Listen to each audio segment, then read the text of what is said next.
आज थम जाएगा झारखंड में चुनावी शोर। 13 नवंबर को होगी पहले चरण की वोटिंग। पहले चरण में कई दिग्गज है चुनावी मैदान में। एक तरफ चंपई सोरेन की प्रतिष्ठा दांव पर, तो वहीं दूसरी तरफ सीपी सिंह पर भी सबकी नजर।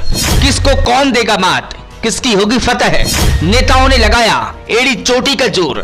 13 तारीख को जनता करेगी तय। देखिए स्वतंत्र इंडिया न्यूज की यह खास रिपोर्ट। झारखंड विधानसभा चुनाव के पहले चरण में 43 सीटों पर 13 नवंबर को मतदान होना है। वैसे तो इस चुनाव में कुल 683 उम्मीदवार अपनी किस्मत आजमा रहे हैं, लेकिन झारखंड विधानसभा की कुछ सीटें ऐसी हैं जिन पर कई दिग्गजों की प्रतिष्ठा दांव पर लगी है। इन हाई प्रोफाइल सीटों पर कहीं पूर्व स्पीकर तो कहीं पूर्व मुख्यमंत्री अपनी किस्मत आजमा रहे हैं।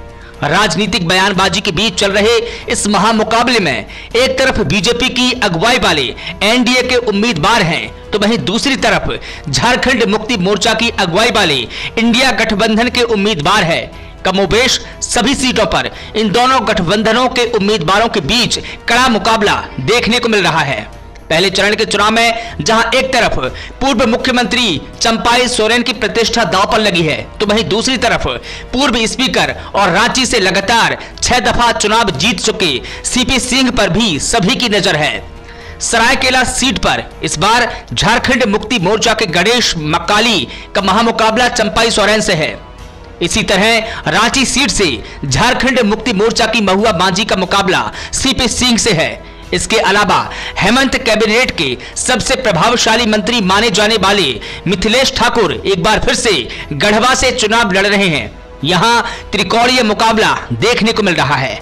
मिथिलेश ठाकुर का मुकाबला भाजपा के सत्येंद्र नाथ तिवारी और समाजवादी पार्टी के गिरिनाथ सिंह से है।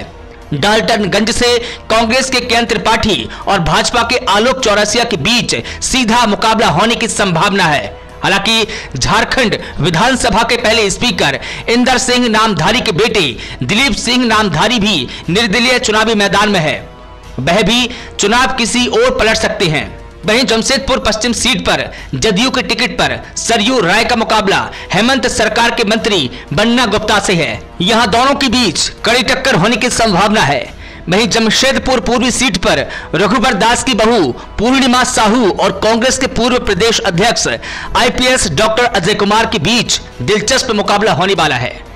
पहले चरण के चुनाव में 683 प्रत्याशियों में से 73 महिला प्रत्याशी चुनावी मैदान में अपनी किस्मत आजमा रही है। इस चुनाव में पूर्व शिक्षा मंत्री डॉक्टर नीरा यादव, गीता कोड़ा, शिल्पी नेहा तिर्की, अंबा प्रसाद, पूर्णिमा दास समेत कई महिला प्रत्याशियों के भाग्य का फैसला जनता करेगी। कोडरमा सीट पर एक बार फिर कमल खिलाने के लिए चुनाव लड़ रही डॉक्टर नीरा यादव को चुनौती देने के लिए राजद के सुभाष यादव चुनावी मैदान में है। इस तरह मांडर सीट से शिल्पी नेहा तिर्की को चुनौती देने के लिए भारतीय जनता पार्टी के सनी टोप्पो चुनावी मैदान में है। पूर्व मुख्यमंत्री मधु कोड़ा की पत्नी गीता कोड़ा की बात करें तो इस बार वे जगन्नाथपुर सीट से भारतीय जनता पार्टी के टिकट पर चुनाव लड़ रही हैं। यहां उनका मुकाबला कांग्रेस के सोनाराम सिंकू से होने वाला है। कुल मिलाकर झारखंड विधानसभा चुनाव के पहले चरण में कड़ी टक्कर होने की संभावना है और यही कारण है कि जैसे जैसे समय नजदीक आ रहा है, चुनाव प्रचार जोर पकड़ रहा है और नेताओं की धड़कन बढ़ती जा रही है। ब्यूरो रिपोर्ट, स्वतंत्र इंडिया न्यूज।